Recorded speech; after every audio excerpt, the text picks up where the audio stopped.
तो आइए सुनते हैं मुंशी प्रेमचंद की कहानियों का संग्रह मानसरोवर भाग 3 की और एक कहानी जिसका नाम है माता का हृदय। माधवी की आंखों में सारा संसार अंधेरा हो रहा था। कोई अपना मददगार न दिखाई देता था। कहीं आशा की झलक न थी। उस निर्धन घर में वह अकेली पड़ी रोती थी और कोई आंसू पोंछने वाला न था। उसके पति को मरे हुए 22 वर्ष हो गए थे। घर में कोई संपत्ति न थी। उसने ना जाने किन तकलीफों से अपने बच्चे को पाल पोस कर बड़ा किया था। वही जवान बेटा आज उसकी गोद से छीन लिया गया था। और छीनने वाले कौन थे? अगर मृत्यु ने छीना होता तो वह सब्र कर लेती। मौत से किसी को द्वेष नहीं होता, मगर स्वार्थियों के हाथों यह अत्याचार असह्य हो रहा था।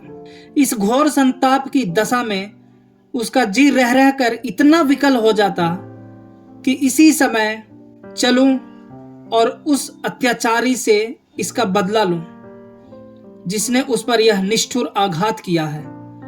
मारूं या मर जाऊं, दोनों ही में संतोष हो जाएगा। कितना सुंदर, कितना होनहार बालक था। यही उसके पति की निशानी, उसके जीवन का आधार, उसकी उम्र भर की कमाई थी। वही लड़का इस वक्त जेल में पड़ा, ना जाने क्या क्या तकलीफें झेल रहा होगा। और उसका अपराध क्या था? कुछ नहीं। सारा मोहल्ला उस पर जान देता था। विद्यालय के अध्यापक उस पर जान देते थे। अपने बेगाने सभी तो उसे प्यार करते थे। कभी उसकी कोई शिकायत सुनने ही में नहीं आई।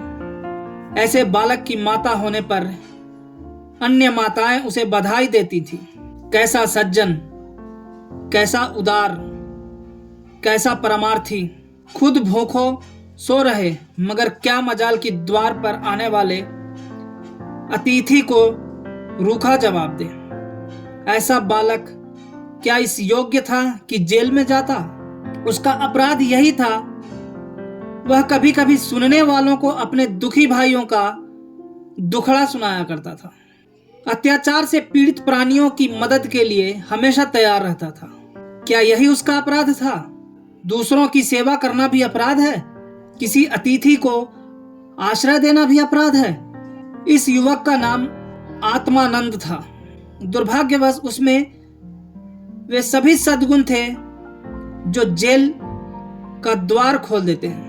वह निर्भीक था, स्पष्टवादी था, साहसी था, स्वदेश प्रेमी था, निस्वार्थ था, कर्तव्य परायण था। जेल जाने के लिए इन्हीं गुणों की जरूरत है। स्वाधीन प्राणियों के लिए वे गुण स्वर्ग का द्वार खोल देते हैं, पराधीनों के लिए नरक के। आत्मानंद के सेवा कार्य ने, उसकी विरक्ताओं ने और उसकी राजनीतिक लेखों ने उसे सरकारी कर्मचारियों की नजरों में चढ़ा दिया था। सारा पुलिस विभाग नीचे से ऊपर तक उससे सतर्क रहता था। सबकी निगाहें उस पर लगी रहती थी। आखिर जिले में एक भयंकर डाके ने उन्हें इच्छित अवसर प्रदान कर दिया। आत्मानंद के घर की तलाशी हुई। कुछ पत्र और लेख मिले जिन्हें पुलिस ने डाके का बीजक सिद्ध किया। लगभग 20 युवकों की एक टोली फांस ली गई। आत्मानंद इसका मुखिया ठहराया गया। शहादतें हुई। इस बेकारी और गिरानी के जमाने में आत्मा से ज्यादा सस्ती और कौन वस्तु हो सकती है? बेचने को और किसी के पास रह ही क्या गया है? नाम मात्र का प्रलोभन देकर अच्छी से अच्छी शहादतें मिल सकती है, और पुलिस के हाथ पकड़कर तो निकृष्ट से निकृष्ट गवाहियां भी देववाणी का महत्व प्राप्त कर लेती है। शहादतें मिल गई। महीने भर तक मुकदमा चला। मुकदमा क्या चला, एक स्वांग चलता रहा और सारे अभियुक्तों को सजाएं दे दी गई। आत्मानंद को सबसे कठोर दंड मिला, 8 वर्ष का कठिन कारावास। माधवी रोज कचहरी जाती। एक कोने में बैठी सारी कार्रवाई देखा करती। मानवीय चरित्र कितना दुर्बल, कितना निर्दयी, कितना नीच है, इसका उसे तब तक अनुमान भी ना हुआ था। जब आत्मानंद को सजा सुना दी गई और वह माता को प्रणाम करके सिपाहियों के साथ चला तो माधवी मूर्छित होकर जमीन पर गिर पड़ी। 2-4 दयालु सज्जनों ने उसे एक तांगे पर बैठाकर घर तक पहुंचाया। जब से वह होश में आई है, उसके हृदय में सूल सा उठ रहा है। किसी तरह धैर्य नहीं होता। उस घोर आत्मवेदना की दशा में अब अपने जीवन का केवल एक लक्ष्य दिखाई देता है और वह इस अत्याचार का बदला है। अब तक पुत्र उसके जीवन का आधार था, अब शत्रुओं से बदला लेना ही उसके जीवन का आधार होगा। जीवन में अब उसके लिए कोई आशा न थी। इस अत्याचार का बदला लेकर वह अपना जन्म सफल समझेगी। इस अभागे नर पिशाच बागची ने जिस तरह उसे रक्त के आंसू रुलाए हैं, उसी भांति यह भी उसे रुलाएगी। नारी हृदय कोमल है, लेकिन केवल अनुकूल दशा में। जिस दशा में पुरुष दूसरों को दबाता है, स्त्री शील और विनय की देवी हो जाती है। लेकिन जिसके हाथों अपना सर्वनाश हो गया हो, उसके प्रति स्त्री को पुरुष से कम घृणा और क्रोध नहीं होता। अंतर इतना ही है कि पुरुष शस्त्रों से काम लेता है, स्त्री कौशल से। रात भीगती जाती थी और माधवी उठने का नाम न लेती थी। उसका दुख प्रतिकार के आवेश में विलीन होता जाता था, यहां तक कि इसके सिवा उसे और किसी बात की याद ही नहीं रही। उसने सोचा, कैसे यह काम होगा। कभी घर से नहीं निकली।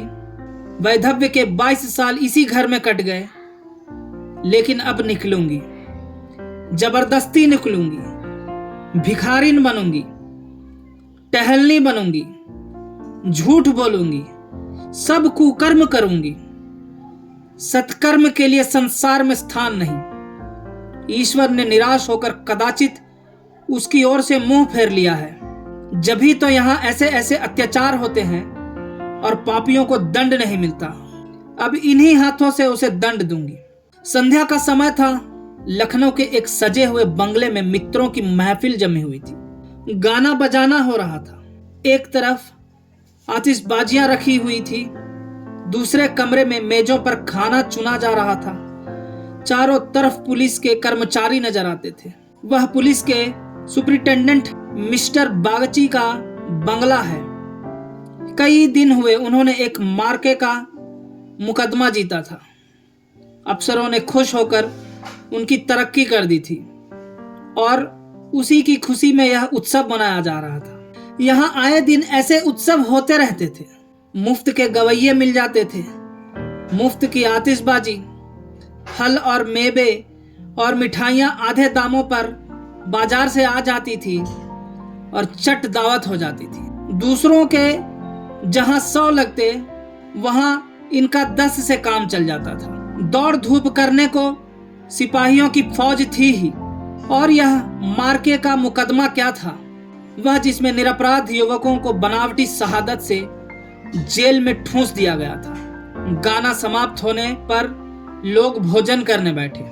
बेगार के मजदूर और पल्लेदार जो बाजार से दावत और सजावट के सामान लाए थे, रोते या दिल में गालियां देते चले गए थे। पर एक बुढ़िया अभी तक द्वार पर बैठी हुई थी। अन्य मजदूरों की तरह वह भुनभुना कर काम न करती थी। हुक्म पाते ही खुश दिल मजदूर की तरह दौड़ दौड़ कर हुक्म बजा लाती थी।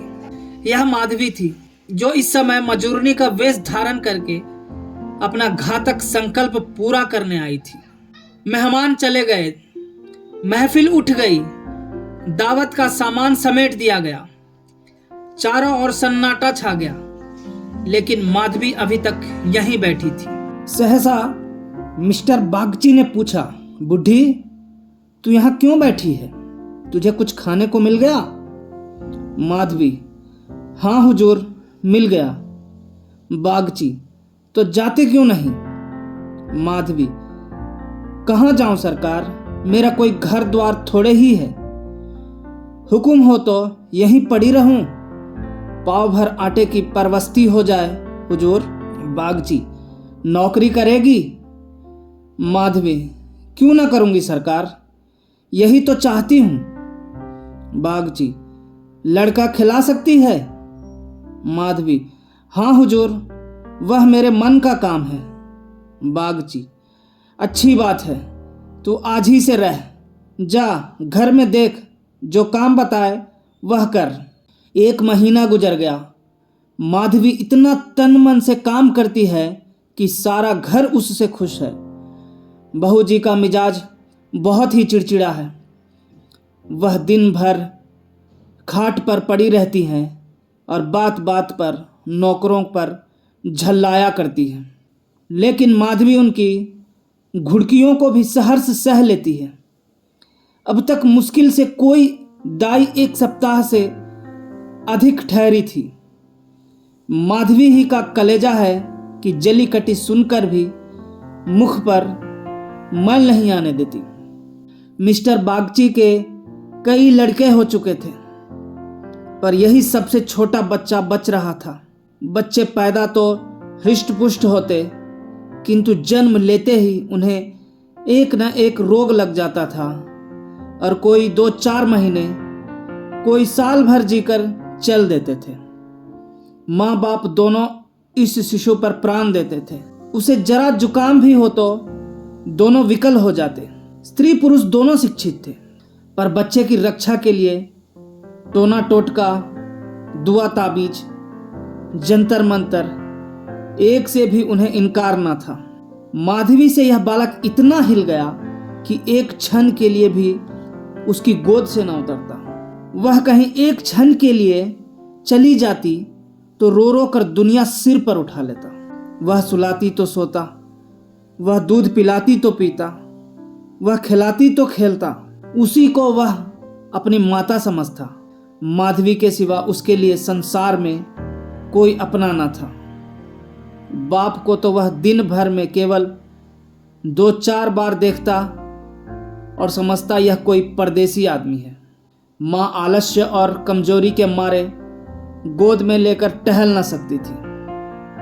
उसे वह अपनी रक्षा का भार संभालने के योग न समझता था, और नौकर चाकर उसे गोद में लेते तो इतनी बेदर्दी से कि उसके कोमल अंगों में पीड़ा होने लगती थी। कोई उसे ऊपर उछाल देता था, यहाँ तक कि अबोध शिशु का कलेजा मुंह को आ जाता था। उन सबों से वह डरता था। केवल माधवी थी जो उसके स्वभाव को समझती थी। वह जानती थी कि कब क्या करने से बालक प्रसन्न होगा, इसीलिए बालक को भी उससे प्रेम था। माधवी ने समझा था यहाँ कंचन बरसता होगा, लेकिन उसे देखकर कितना विस्मय हुआ कि बड़ी मुश्किल से महीने का खर्च पूरा पड़ता है। नौकरों से 1-1 पैसे का हिसाब लिया जाता था और बहुधा आवश्यक वस्तुएं भी टाल दी जाती थी। एक दिन माधवी ने कहा, बच्चे के लिए कोई तेज गाड़ी क्यों नहीं मंगवा देती, गोद में उसकी बाढ़ मारी जाती है। मिसेज बागची ने कुंठित होकर कहा, कहाँ से मंगवा दूं, कम से कम 50-60 रुपये में आएगी। इतने रुपये कहाँ हैं? माधवी, मालकिन आप भी ऐसा कहती हैं? मिसेज बागची, झूठ नहीं कहती। बाबूजी की पहली स्त्री से 5 लड़कियां और हैं। सब इस समय इलाहाबाद के एक स्कूल में पढ़ रही हैं। बड़ी की उम्र 15-16 वर्ष से कम न होगी। आधा वेतन तो उधर ही चला जाता है। फिर उनकी शादी की भी तो फिक्र है। 5 के विवाह में कम से कम 25,000 लगेंगे। इतने रुपये कहाँ से आएंगे? मैं चिंता के मारे मरी जाती हूँ। मुझे कोई दूसरी बीमारी नहीं है, केवल यही चिंता का रोग है। माधवी, घूस भी तो मिलती है। मिसेज बागची, बुढ़िया, ऐसी कमाई में बरकत नहीं होती। यही क्यों, सच पूछो तो इस घूस ने हमारी यह दुर्गति कर रखी है। क्या जाने औरों को कैसे हजम होती है। यहाँ तो जब ऐसे रुपये आते हैं तो कोई ना कोई नुकसान भी अवश्य हो जाता है। एक आता है तो 2 लेकर जाता है। बार बार मना करती हूँ, हराम की कौड़ी घर में ना लाया करो, लेकिन मेरी कौन सुनता। बात यह थी कि माधवी को बालक से स्नेह होता जाता था। उसके अमंगल की कल्पना भी वह न कर सकती थी। वह अब उसी की नींद सोती और उसी की नींद जागती थी। अपने सर्वनाश की बात याद करके एक क्षण के लिए उसे बागची पर क्रोध तो हो आता था और घाव फिर हरा हो जाता था, पर मन पर कुत्सित भावों का आधिपत्य न था। घाव भर रहा था, केवल ठेस लगने से दर्द हो जाता था। उसमें स्वयं टीस या जलन न थी। इस परिवार पर अब उसे दया आती थी। सोचती, बेचारे यह छीन झपट न करे तो कैसे गुजार हो। लड़कियों का विवाह कहाँ से करेंगे। स्त्री को जब देखो बीमार ही रहती है। उन पर बाबूजी को एक बोतल शराब भी रोज चाहिए। यह लोग तो स्वयं अभागे हैं, जिसके घर में 5-5 कुंवारी कन्याएं हों, बालक हो कर मर जाते हों, घरनी सदा बीमार रहती हो, स्वामी शराब का लती हो, उस पर तो यों ही ईश्वर का कोप है। इनसे तो मैं अभागनी ही अच्छी। दुर्बल बालकों के लिए बरसात बुरी वाला है। कभी खांसी है, कभी ज्वर, कभी दस्त। जब हवा में ही शीत भरी हो तो कोई कहाँ तक बचाए। माधवी एक दिन अपने घर चली गई थी। बच्चा रोने लगा तो माँ ने एक नौकर को दिया, इसे बाहर से बहला ला। नौकर ने बाहर ले जाकर हरी हरी घास पर बैठा दिया। पानी बरस कर निकल गया था। भूमि गीली हो रही थी, कहीं कहीं पानी भी जमा हो गया था। बालक को पानी में छपके लगाने से ज्यादा प्यारा और कौन खेल हो सकता है। खूब प्रेम से उमग उमग कर पानी में लौटने लगा। नौकर बैठा और आदमियों के साथ गपशप करता रहा। इस तरह घंटों गुजर गए। बच्चे ने खूब सर्दी खाई। घर आया तो उसकी नाक बह रही थी। रात को माधवी ने आकर देखा तो बच्चा खांस रहा था।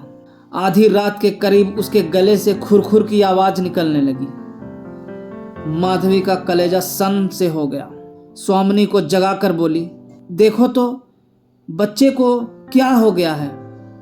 क्या सर्दी वर्दी तो नहीं लग गई। हाँ, सर्दी ही तो मालूम होती है। स्वामिनी हकवका कर उठ बैठी और बालक की खुरखुराहट सुनी तो पांव तले से जमीन निकल गई। यह भयंकर आवाज उसने कई बार सुनी थी और उसे खूब पहचानती थी। व्यग्र होकर बोली, जरा आग जलाओ, थोड़ा सा चोकर लाकर एक पोटली बनाओ, सेकने से लाभ होता है। इन नौकरों से तंग आ गई। आज कहार जरा देर के लिए बाहर ले गया था, उसी ने सर्दी में छोड़ दिया होगा। सारी रात दोनों बालक को सेंकती रही। किसी तरह सवेरा हुआ। मिस्टर बागची को खबर मिली तो सीधे डॉक्टर के यहाँ दौड़े। खैरियत इतनी थी कि जल्द एहतियात की गई। 3 दिन में बच्चा अच्छा हो गया, लेकिन इतना दुर्बल हो गया था कि उसे देखकर डर लगता था। सच पूछो तो माधवी की तपस्या ने बालक को बचाया। माता सोती, पिता सो जाता, किंतु माधवी की आंखों में नींद न थी। खाना पीना तक भूल गई। देवताओं की मनौतियां करती थी, बच्चे की बलाएं लेती थी। बिल्कुल पागल हो गई थी। यह वही माधवी है जो अपने सर्वनाश का बदला लेने आई थी। अपकार की जगह उपकार कर रही थी। विष पिलाने आई थी, सुधा पिला रही थी। मनुष्य में देवता कितना प्रबल है। प्रातःकाल का समय था। मिस्टर बागची शिशु के झूले के पास बैठे हुए थे। स्त्री के सिर में पीड़ा हो रही थी। वहीं चारपाई पर लेटी हुई थी और माधवी समीप बैठी बच्चे के लिए दूध गर्म कर रही थी। सहसा बागची ने कहा, बुढ़िया, हम जब तक जिएंगे तुम्हारे यश गाएंगे। तुमने बच्चे को जिला लिया। स्त्री यह देवी बनकर हमारा कष्ट निवारण करने के लिए आ गई। यह न होती तो ना जाने क्या होता। बुढ़िया, तुमसे मेरी एक विनती है। यूं तो मरना जीना प्रारब्ध के हाथ है, लेकिन अपना अपना पौरा भी बड़ी चीज है। मैं अभागिनी हूं। अब कि तुम्हारे ही पुण्य प्रताप से बच्चा संभल गया। मुझे डर लग रहा है कि ईश्वर इसे हमारे हाथ से छीन न ले। सच कहती हूं बुढ़िया, मुझे इसको गोद में लेते डर लगता है।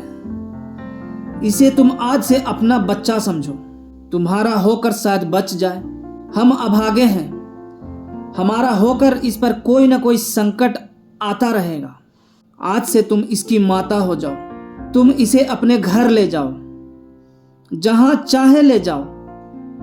तुम्हारी गोद में देकर मुझे फिर कोई चिंता न रहेगी। वास्तव में तुम ही इसकी माता हो, मैं तो राक्षसी हूं। माधवी, बहू जी, भगवान सब कुशल करेंगे। क्यों जी इतना छोटा करती हो? मिस्टर बागची, नहीं नहीं बूढ़ी माता, इसमें कोई हरज नहीं है। मैं मस्तिष्क से तो इन बातों को ढकोसला ही समझता हूं, लेकिन हृदय से इन्हें दूर नहीं कर सकता। मुझे स्वयं मेरी माताजी ने एक धोबिन के हाथ बेच दिया था। मेरे 3 भाई मर चुके थे। मैं जो बच गया तो माँ बाप ने समझा बेचने से ही इसकी जान बच गई। तुम इस शिशु को पालो पोसो, इसे अपना पुत्र समझो। खर्च हम बराबर देते रहेंगे, इसकी कोई चिंता मत करना। कभी कभी जब हमारा जी चाहेगा आकर देख लिया करेंगे। हमें विश्वास है कि तुम इसकी रक्षा हम लोगों से कहीं अच्छी तरह कर सकती हो। मैं कुकर्मी हूं, जिस पेशे में हूं उसमें कुकर्म किए बगैर काम नहीं चल सकता। झूठी शहादतें बनानी ही पड़ती हैं, निरपराधों को फंसाना ही पड़ता है। आत्मा इतनी दुर्बल हो गई है कि प्रलोभन में पड़ ही जाता हूं। जानता हूं कि बुराई का फल बुरा ही होता है, पर परिस्थिति से मजबूर हूं। अगर न करूं तो आज नालायक बनाकर निकाल दिया जाऊं। अंग्रेज हजारों भूले करे, कोई नहीं पूछता। हिंदुस्तानी एक भूल भी कर बैठे तो सारे अफसर उसके सिर हो जाते हैं। हिंदुस्तानियों को तो कोई बड़ा पद ना मिले वही अच्छा। पद पाकर तो उनकी आत्मा का पतन हो जाता है। उनको हिंदुस्तानियत का दोष मिटाने के लिए कितनी ही ऐसी बातें करनी पड़ती है जिनका अंग्रेज के दिल में कभी ख्याल ही पैदा नहीं हो सकता। तो बोलो, स्वीकार करती हो? माधवी गदगद होकर बोली, बाबूजी, आपकी इच्छा है तो मुझसे भी जो कुछ बन पड़ेगा आपकी सेवा कर दूंगी। भगवान बालक को अमर करे, मेरी तो उनसे यही विनती है। माधवी को ऐसा मालूम हो रहा था कि स्वर्ग के द्वार सामने खुले हैं और स्वर्ग की देवियां अंचल फैला फैला कर आशीर्वाद दे रही हैं। मानो उसके अंतस्थल में प्रकाश की लहरें सी उठ रही हैं। इस स्नेहमय सेवा में कितनी शांति थी। बालक अभी तक चादर ओढ़े सो रहा था। माधवी ने दूध गर्म हो जाने पर उसे झूले पर से उठाया तो चिल्ला पड़ी।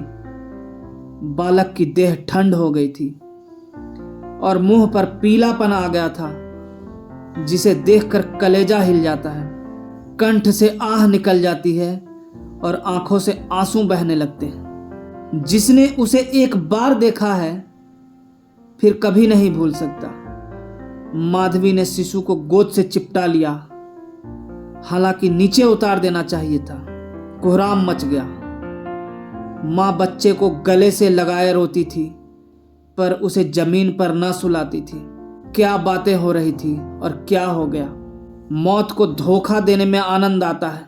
वह उस वक्त कभी नहीं आती जब लोग उसकी राह देखते हैं। रोगी जब संभल जाता है, जब वह पथ्य लेने लगता है, उठने बैठने लगता है, घर भर खुशियां मनाने लगता है, सबको विश्वास हो जाता है कि संकट टल गया, उस वक्त घात में बैठी हुई मौत सिर पर आ जाती है।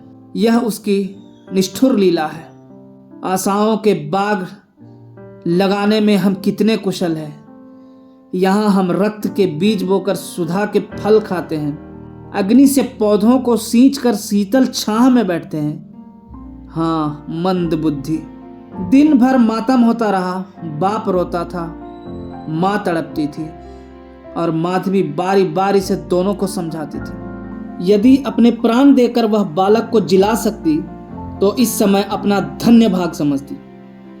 वह अहित का संकल्प करके यहाँ आई थी और आज जब उसकी मनोकामना पूरी हो गई और उसे खुशी से फूला न समाना चाहिए था।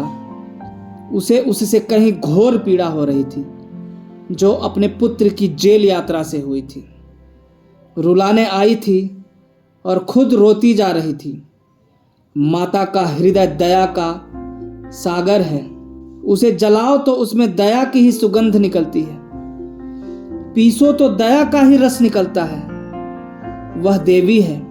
विपत्ति की क्रूर लीलाएं भी उस स्वच्छ निर्मल स्रोत को मलिन नहीं कर सकती।